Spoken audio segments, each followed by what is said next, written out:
Okay, so kailangan ko muna lumabas sa tren namin. Kasi gusto ko mag-investigate kasi something's off today sa mga bayahe ng tren. We're not moving. Paruin ko lang yung mga ano dito, marshals or officers ng railway. Ito to, baka nag-i-English to. Kasi tagal na eh, may almost 1 hour na eh. Paruin ko to. 开始有问题吗？哎，有问题吗？你说什么？ You have trouble 吗？ Have trouble? 对 ，yes. What problem? Rainy too heavy. So cannot So continue. yes, yes. How long can we wait? No one can say. 完蛋。要去哪里？台北啊。台北啊。现在都没办法，都没有。要 stop 对啊。对，这个也是到台北没办法。对啊。我没到了。赶时间可能就那个 taxi。对啊，哪里也一样啊。都跑就差不多。谢谢谢谢。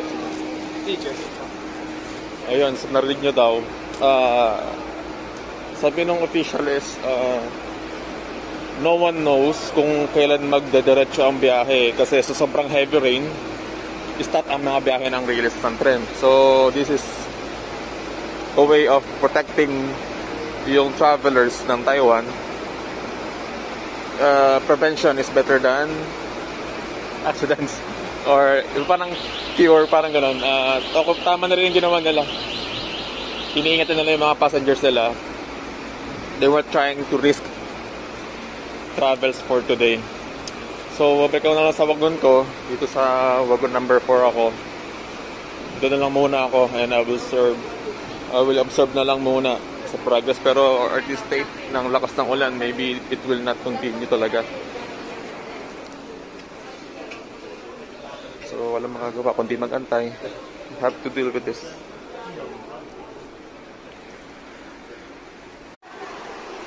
So ngayon ay 2:54 na ng hapon or mag-alas 3, pero yung mga tren sa Chungli lahat ay wala pa ring biyahe. Ganyan na may oras nung aris niya. Ang tagal ng delay. Ang tagal-tagal talaga. 133 minutes, 83 minutes. Pero namang on time, kaso pa north. So tayo dyan para makaka-uwi.